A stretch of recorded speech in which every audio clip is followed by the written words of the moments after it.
Donc merci d'avoir répondu à notre invitation. On souhaitait faire avec vous un point sur le club, sur ses résultats sportifs, sur la manière dont on voit les choses à l'heure actuelle et par rapport à l'activité générale. Puis répondre à vos questions aussi, bien sûr, c'est tout à fait normal. Dans la mesure où c'est vrai que lorsqu'un club doit faire face à des résultats sportifs difficiles, comme c'est le moteur, bien sûr, on peut à juste titre s'interroger. Que vous dire de l'analyse que fait le conseil de surveillance? Le conseil de surveillance fait le constat qu'on est dans une année charnière, à plusieurs titres. D'abord, vous savez que nous sommes sur un modèle de projet qui nécessairement évolue, puisqu'on était très dynamisé par le projet Arena, qui effectivement s'est maintenant arrêté, et que nous devons repartir sur un projet d'une autre nature. Alors à ce titre, le club travaille activement avec un comité qui a été créé au sein de la ville d'Orléans pour réfléchir à une extension Zénith qui permettrait d'avoir un équipement d'excellente qualité qui présente plusieurs avantages pour le club. La première, c'est qu'au niveau capacité d'accueil, c'est le double. Je crois que c'est l'hypothèse sur laquelle, à l'heure actuelle, le comité travaille. Moi. Premièrement, par rapport au Palais des Sports, j'entends le Palais des Sports, c'est 3002. D'une part, donc ça permet d'avoir un rayonnement beaucoup plus important, d'avoir aussi une recette billetterie qui est complètement démultipliée, ça c'est pas négligeable. Et puis secondairement, mais il faudrait peut-être que je le mette du reste en tête, c'est l'accueil des partenaires et la dynamique des partenaires. Je reviendrai sur les aspects financiers, budgétaires, parce que les partenaires nous aident beaucoup, mais il faut aussi qu'on leur donne les moyens de s'exprimer. Et c'est vrai qu'aujourd'hui, dans le Palais des Sports, c'est pas facile. Le président, Christophe, pour en parler, il y a de gros efforts. Les partenaires ont suivi le club, très très bien, donc on peut vraiment les en remercier. Mais il faut aussi qu'on leur offre la possibilité d'aller plus loin. Donc à ce titre, nous avons aussi une année charnière, comme je le disais, c'est l'évolution d'un équipement qui est différé. Alors ensuite, sur le côté sportif, il y a un entraîneur qui arrive, et donc un entraîneur qui part aussi. Donc il y a une transmission, il y a un passage de témoin à ce niveau-là. L'analyse qui est faite, pour autant que sur le plan sportif, bien que le conseil de surveillance a fait des progrès en la matière, mais sur le plan sportif, on puisse avoir une appréciation, c'est qu'il y a un très bon travail qui se fait au niveau de l'équipe, et que on constate que l'équipe n'a absolument pas démérité, bien au contraire. Elle est restée totalement soudée, et que même dans une période où les défaites s'accumulent, on a un esprit d'équipe qui reste soudé, qui reste, je dirais, à défaut d'être optimiste, ça serait peut-être un peu trop de le dire comme ça, mais je dirais une équipe qui réagit bien et qui travaille. Donc ça, c'est important. Là où il y a certainement eu un dysfonctionnement dans le club, il ne faut pas cacher la vérité, c'est sur le recrutement.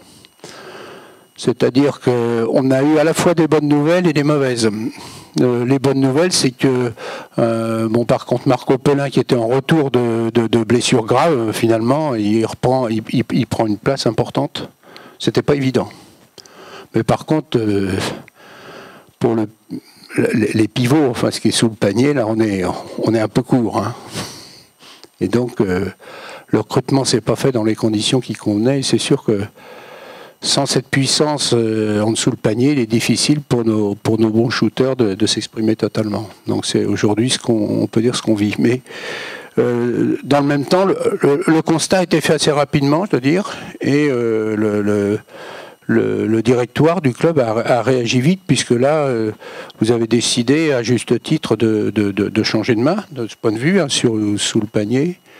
Et donc, bon, il y a un dispositif vis-à-vis du joueur qui était en place, bon, de rechercher une évolution, je dirais.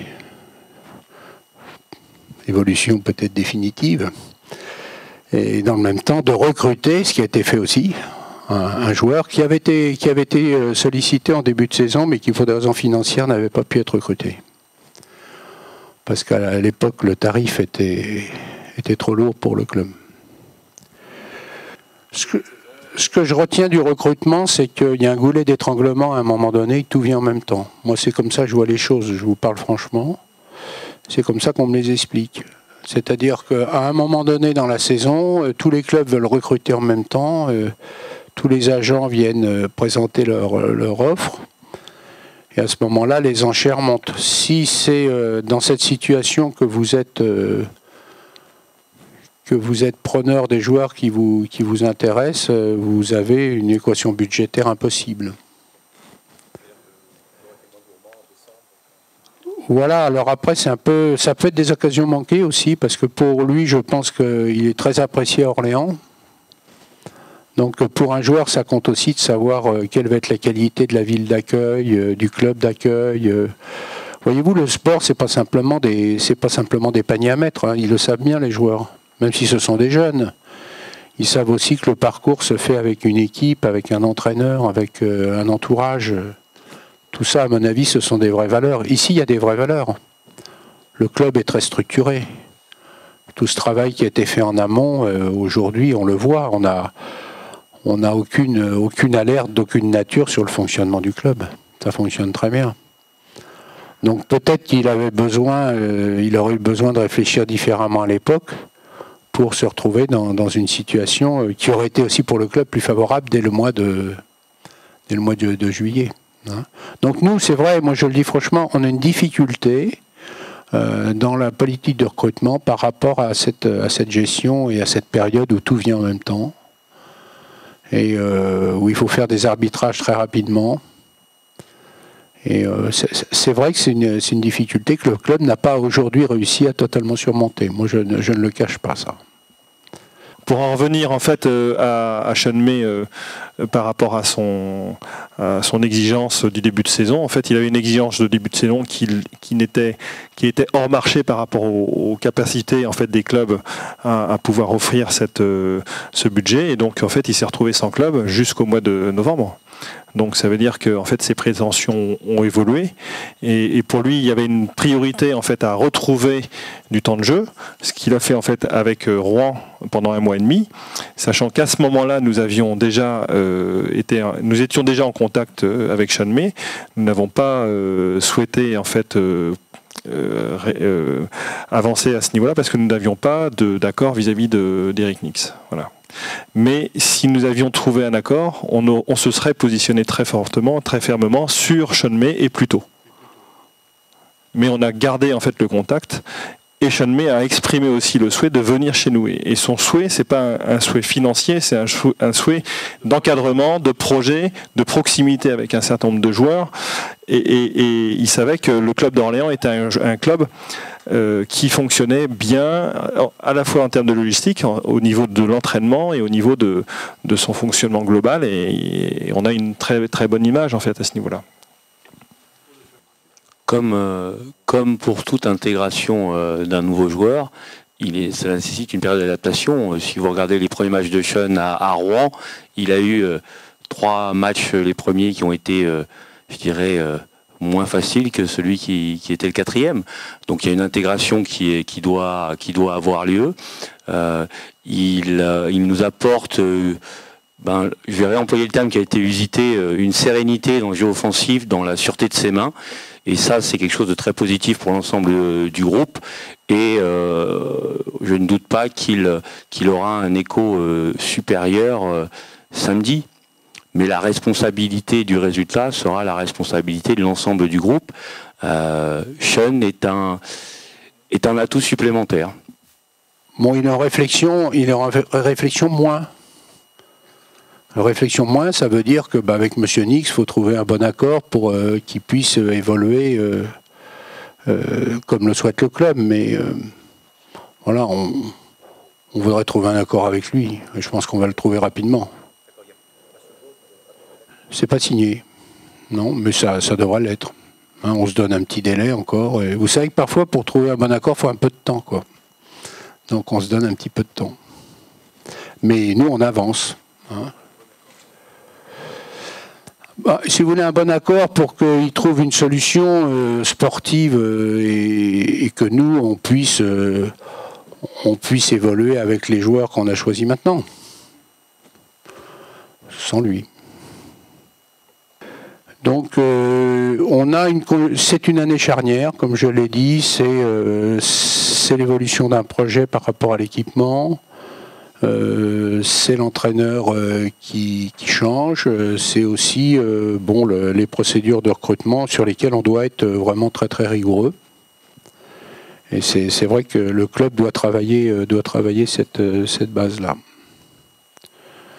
En ce qui concerne la ville, bon, bien sûr, on a évoqué ces sujets. Et le soutien de la ville, il est total. Je rappelle que la ville, c'est le premier partenaire du club, une société d'économie mixte. Et que la volonté de la ville est bien sûr de pousser ce club qui marche très très bien. 98% de taux de remplissage, c'est le meilleur taux de la Pro A. Donc le public suit totalement le club. Je trouve que du reste, c'est l'objectif numéro 1.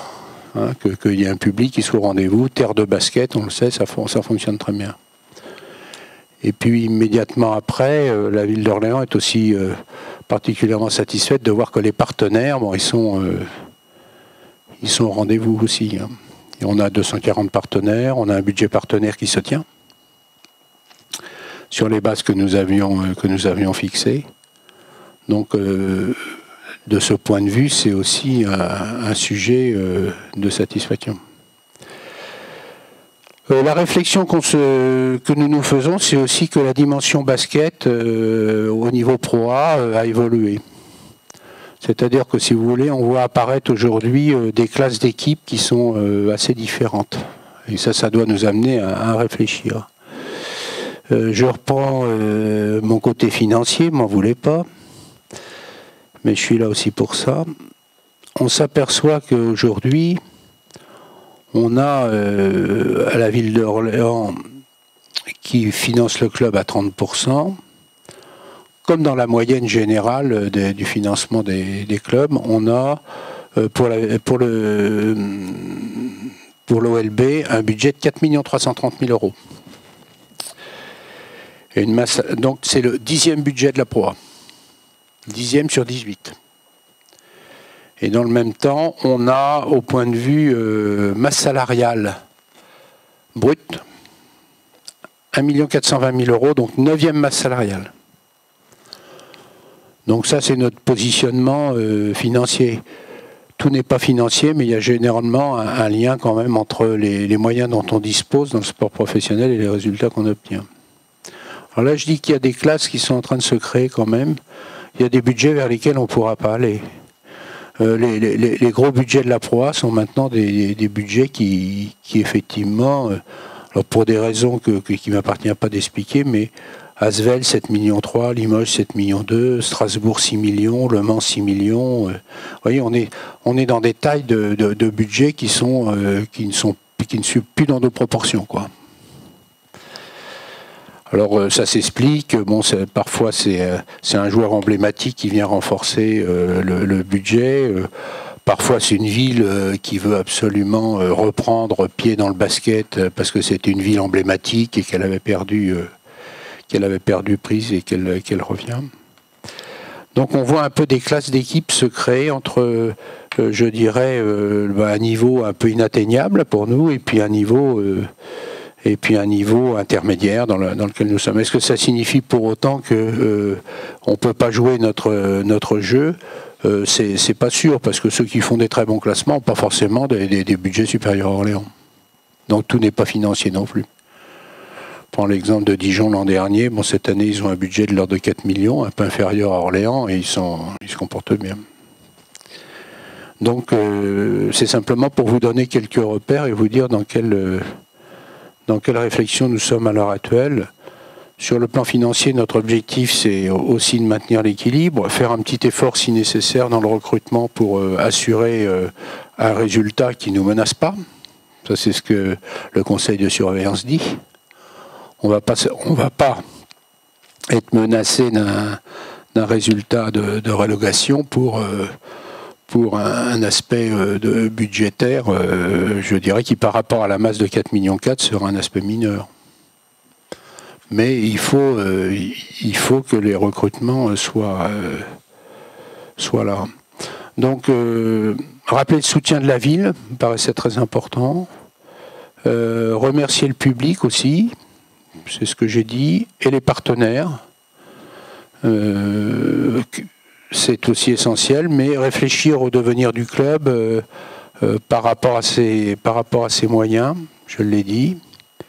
Équipement, recrutement, réorientation peut-être à ce titre. Donc c'est un travail qu'il faut faire, je crois, indispensable.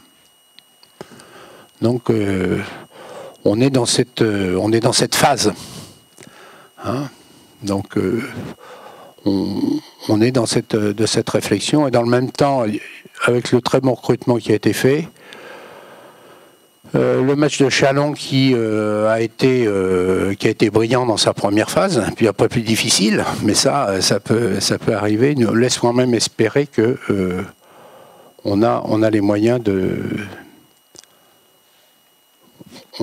se défendre.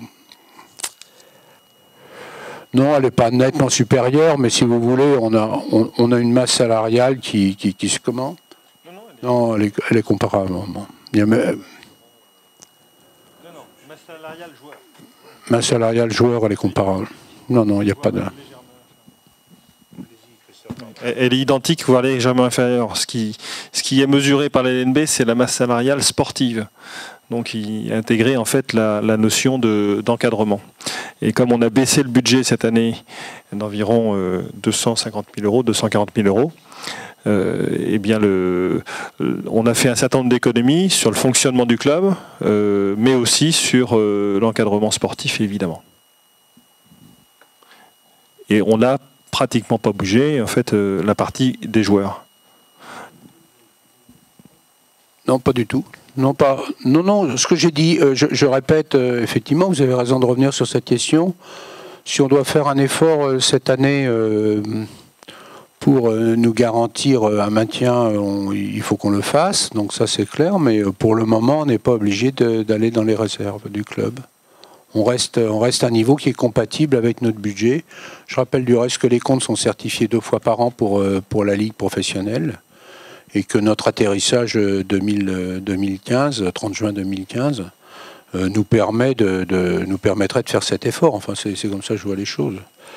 Il faut absolument par rapport aux contraintes actuelles, il faut absolument qu'on maintienne notre position qui est d'avoir des fonds propres très corrects. On a les 2e meilleurs fonds propres, je crois, ou 3e maintenant, oui, c'est ça, un peu plus de 300 000 euros.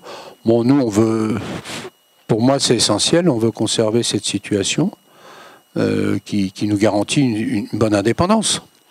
Après, il faut conjuguer tous les facteurs. Le projet, les recrutements, l'évolution de l'entraîneur. Je le dis aussi pour l'entraîneur.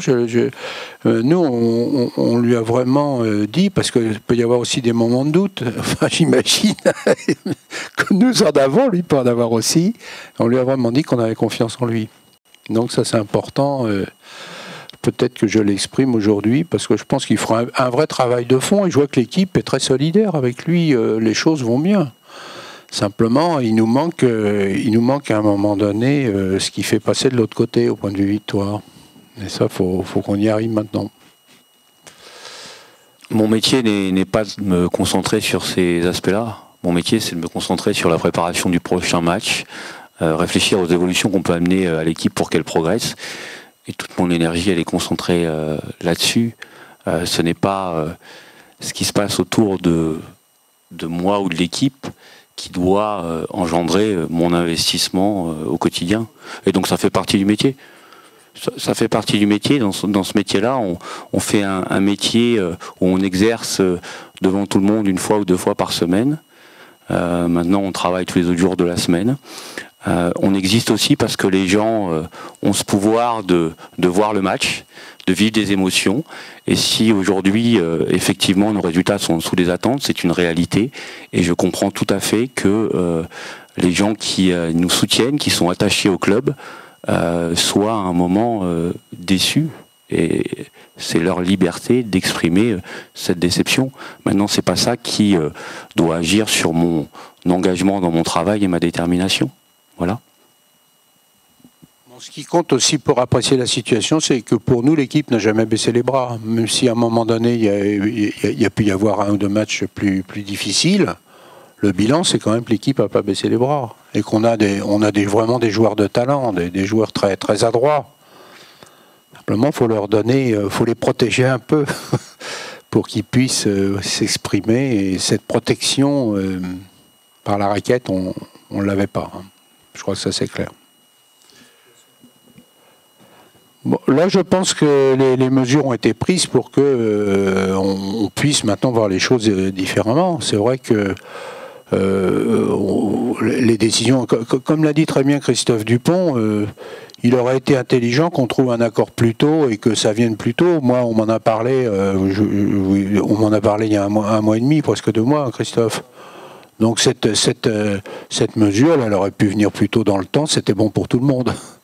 Mais bon, après, il y a les contraintes administratives que vous connaissez. Hein. Le basket professionnel, c'est aussi une gestion d'entreprise. Il y a des contrats, faut régler les questions aussi administratives et juridiques. Alors aujourd'hui, par rapport, vous me parlez du Zénith uniquement, hein, d'accord, très bien. Donc il y a ce projet d'extension. Donc, oui, d'accord. D'accord. Donc on est vraiment sur, pour l'instant, des études de faisabilité au niveau urbanistique et technique. La question était de savoir, est-ce qu'on peut techniquement agrandir ce Zénith? La réponse est oui, puisqu'on a rencontré le maître d'œuvre le mois dernier, donc il nous a été confirmé le fait de pouvoir agrandir le Zénith, donc ça c'est une chose. Et deuxièmement, faisabilité urbanistique, on est dans une zone où on est contraint avec le PPRI, hein, les risques d'inondation. Et là justement, on attend des confirmations de l'État, mais pour l'instant les premières évaluations sont bonnes. Voilà. Raisonnablement, on est en ordre de marche. Tout correspond à ce qu'on était en train au calendrier qu'on avait établi. Alors, je ne vais pas vous donner une date, parce que si jamais ça ne se fait pas à ce moment-là, vous me diriez « bah oui, mais vous m'aviez dit que… » Donc, non, je ne vous donne pas de date, je vous dis simplement que par rapport aux études qu'on comptait mener dans l'année 2015, tout est en route et tout fonctionne comme ça devait être.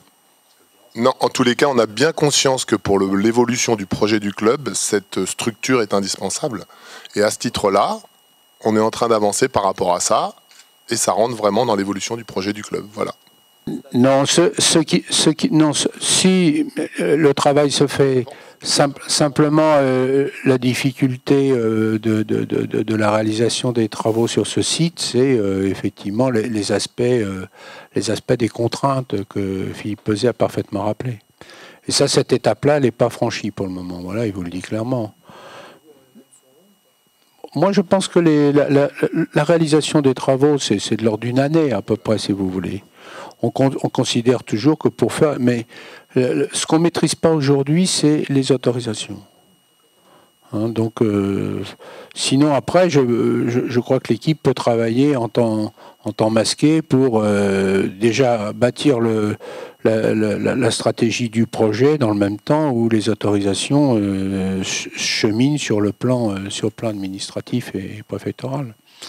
À partir du moment où on pense que c'est un projet qui est vraiment compatible, hein, on peut considérer que l'année 2015, c'est déjà une bonne période pour avoir un retour. Hein, donc c'est quand même comme ça qu'on se fixe aujourd'hui l'horizon. une étude de flux et d'accessibilité qui sera menée, qui nous amènera des éléments sur lesquels on réfléchira et on sera amené à travailler dans le projet.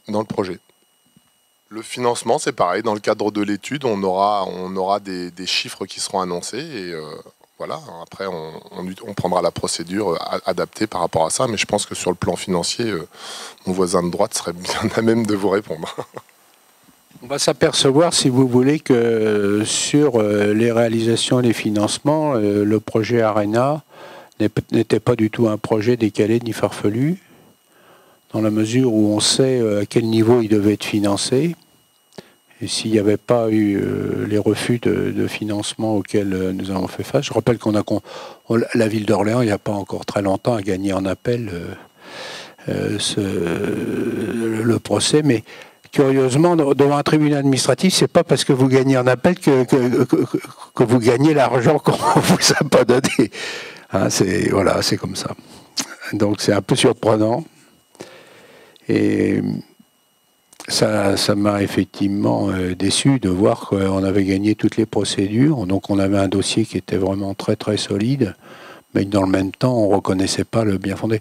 Alors, est-ce que pour autant la bataille est perdue? Non, je crois que derrière, il y a quand même un travail qui va se faire pour savoir comment l'État peut venir aussi peut-être financer le projet de l'extension Zénith. Mais là, vraiment, je ne peux pas vous en dire plus aujourd'hui.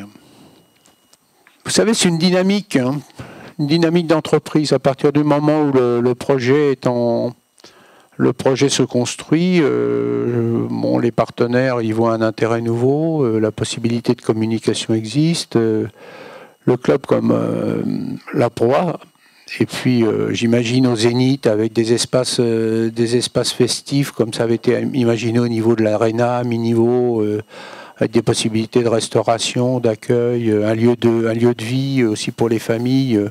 Plutôt que d'arriver à 8h moins le quart, on peut vivre totalement différemment. On a visité des équipements de cette nature avec Philippe, hein, on l'a fait parce qu'on voulait vraiment se rendre compte, c'est formidable. Je pense que ça peut vraiment plaire. Et à ce moment-là, on peut rayonner, aller chercher beaucoup plus loin la zone d'intérêt pour la proie. Oui, ça peut être un projet d'agglomération, mais c'est à la ville d'Orléans de continuer son parcours, parce que vous savez qu'à l'heure actuelle, là je reprends ma casquette d'élu et de vice-président de l'agglo, on est dans une phase pour l'agglomération de mutualisation et de structuration des compétences avec un objectif 2017. C'est loin 2017, c'est à la fois très court, hein, et puis c'est aussi un peu loin. Donc... est-ce qu'il y aura en 2017, en même temps que l'agglomération prendrait les compétences de communauté urbaine, également des compétences d'équipement sportif? Personnellement, je le souhaite et je ne suis pas le seul. C'est partagé par beaucoup. Donc la réponse serait plutôt favorable, mais aujourd'hui, c'est quelque chose qui est en réflexion. Il n'y a pas de décision prise. Ça ne concerne pas que les équipements de la ville d'Orléans, du reste, ça peut concerner bien sûr d'autres équipements importants. On essaye d'avoir des équipements de bonne qualité, en même temps de faire des économies de moyens sur la mutualisation des différents équipements de l'agglomération. Oui, ça c'est un travail qui, en termes d'inventaire, se fait à l'heure actuelle. Regardez par exemple le handball. Bon, il y a une demande que tout ça fonctionne ensemble. Bon, hein. Et puis d'autres. Au contraire, il y a le fait que ce qu'on vous explique, c'est qu'il y a la volonté du soutien de la ville, bien sûr, et puis aussi des partenaires, je l'ai dit. Donc, et dans le même temps, il faut repartir sur un projet et se réorienter. Ça, c'est clair que lorsque vous avez comme ça un stop derrière, le stop and go, il faut repartir sur un projet. Et je crois que le club, c'est ce que vous explique Philippe, ce que vous explique aussi, il faut repartir sur des nouvelles bases. Donc, lorsque je dis qu'on a une année charnière, c'est indiscutable, hein. C'est-à-dire qu'on va voir si on passe bien, malgré les difficultés, cette période sportive. Donc ça, on va l'analyser. Deuxièmement, on fera très attention à la constitution de l'équipe, bien sûr, au moment où ça doit se faire, au mois d'avril-mai. Et puis, le club doit travailler avec la collectivité sur l'équipement. Parce que si l'agglomération, et même au-delà, nous voulons avoir une équipe de professionnels de haut niveau en basket, il faut un équipement. C'est vraiment indispensable. Aujourd'hui, nous avons pris du retard. Voilà, il faut que les Orléanais l'entendent. Ouais, on se déplace à Bourg. Tu viens, Laurent? Il y a quelques personnes qui vont se déplacer. On a... Comment? Je pense qu'on sera environ 80 personnes du club. Enfin, du club, de supporters orléanais. Je ne sais pas si je peux l'annoncer, mais je pense que le premier magistrat va se déplacer. Voilà, donc c'est certainement pour dire qu'il va venir, je pense. Donc on est en train d'organiser en fait ce déplacement-là. Les Cardunois, en fait, qui sont le transporteur autocariste du club, en fait, a mis à disposition un car gratuitement auprès des supporters et des Magic Sucre pour pouvoir en fait assurer le déplacement des Magic Sup. On a lancé en fait une offre parce que nous avons démarré un appel à la mobilisation en fait au niveau des supporters déjà pour samedi, parce que c'est vrai que c'est un match capital. La mobilisation elle est aussi importante au niveau à la fois du groupe sportif, mais c'est évident. Moi j'attends beaucoup de ce match-là. J'attends que les cadres les joueurs cadres puissent être à la hauteur de ce que l'on a mis entre leurs mains, des efforts qu'on a mis sur eux. Et je suis très en attente en fait d'une réaction très vive, très forte, très puissante de ce groupe qui a beaucoup souffert, mais quelquefois il faut se faire encore plus mal pour pouvoir gagner. Et donc on est absolument très déterminé au niveau du club pour mettre tout en œuvre pour que les choses se passent le mieux possible. Et avec François, on est dans une démarche très très volontaire et très combative. Ça c'est une chose très importante parce que ce match-là, faut pas qu'on l'aborde en gentil petit garçon comme on aurait pu le voir à certains moments. Et il faut que toutes les composantes des joueurs et du staff sportif soient absolument très fortement déterminées par rapport à ce match. Donc effectivement, il va y avoir du monde qui va se déplacer. Moi, ce que je voudrais dire, c'est qu'on vit une situation particulièrement compliquée, critique, cette année. C'est toujours en fait des situations difficiles à vivre pour un club, mais je faisais un peu l'historique des 10 dernières années et des clubs qui ont souffert. Chaque saison, en fait, il y a des grands clubs qui ont souffert. Moi, je prends Lasvel, je prends Gravelines, je prends Cholet, je prends Nancy, je prends Châlons, je prends Limoges, je prends Pau, je prends Le Mans, je prends Paris, je prends Roanne. Tous ces clubs-là, à un moment donné, en fait, ont subi des difficultés, ont vécu en fait une saison difficile. Donc, c'est pas que ce soit normal que ça nous arrive, mais c'est quelque chose qui arrive aussi à tous les clubs et à tous les grands clubs. Donc après, c'est de la façon dont on va se battre et on va se déterminer, on va être fort par rapport à la réaction. Donc on a effectivement assuré un recrutement de choix. Donc maintenant l'équipe est complètement en place avec les éléments qu'il faut au bon endroit. Donc on va travailler dans la... Alors, moi, ce que je souhaite, c'est qu'on puisse travailler dans la sérénité. Alors, dans la sérénité, c'est pas dire il faut nous mettre un petit peu, je dirais, en protection par rapport à ça, mais par contre, j'aimerais bien que, au niveau des médias, on fasse pas des communications les jours de match vis-à-vis de certains joueurs. Quel que soit, je dirais, il faut nous laisser travailler dans la sérénité. Lorsqu'on fait un déplacement, on ne peut pas se permettre d'avoir un joueur qui soit attaqué dans les médias. C'est pas possible. Surtout quand on ne le contacte pas. Donc ça, c'est quelque chose que je ne peux pas supporter. Après qu'on adresse ou qu'on fasse quelque chose et qu'on prenne le temps en fait d'échanger, etc., pourquoi pas, mais laissez-nous travailler dans la sérénité les jours de match, au minimum. Quand vous vous déplacez avec nous à l'extérieur, on fait en sorte en fait de faciliter au maximum le déplacement de chacun. Moi je connais des gens qui se sont déplacés avec nous en Europe, qui ont pris le quart des joueurs, etc. Ça s'est toujours bien passé, donc soyez indulgents par rapport à ça. Faites attention respectez-nous aussi, parce qu'on a besoin aussi d'être respectés. Les gens sont attachés au club, je pense que les supporters sont attachés au club, la presse est attachée au club, et en fait, je pense qu'on a tous un intérêt commun en fait, de faire en sorte que nous soyons dans une capacité de pouvoir travailler sereinement et sportivement. Notre premier travail, en fait, c'est le sportif. Donc aujourd'hui, on a besoin de gagner des matchs, et on va gagner des matchs. On est convaincu qu'on va le faire. Et par contre, il faut aussi faire en sorte qu'on soit dans un climat qui soit plus serein par rapport à ça, parce que sinon, à un moment donné, on va fermer la porte et puis on va pas autoriser les choses de la même façon qu'on le fait jusqu'à maintenant. Merci d'être venu et d'avoir répondu à notre invitation. Bonne soirée.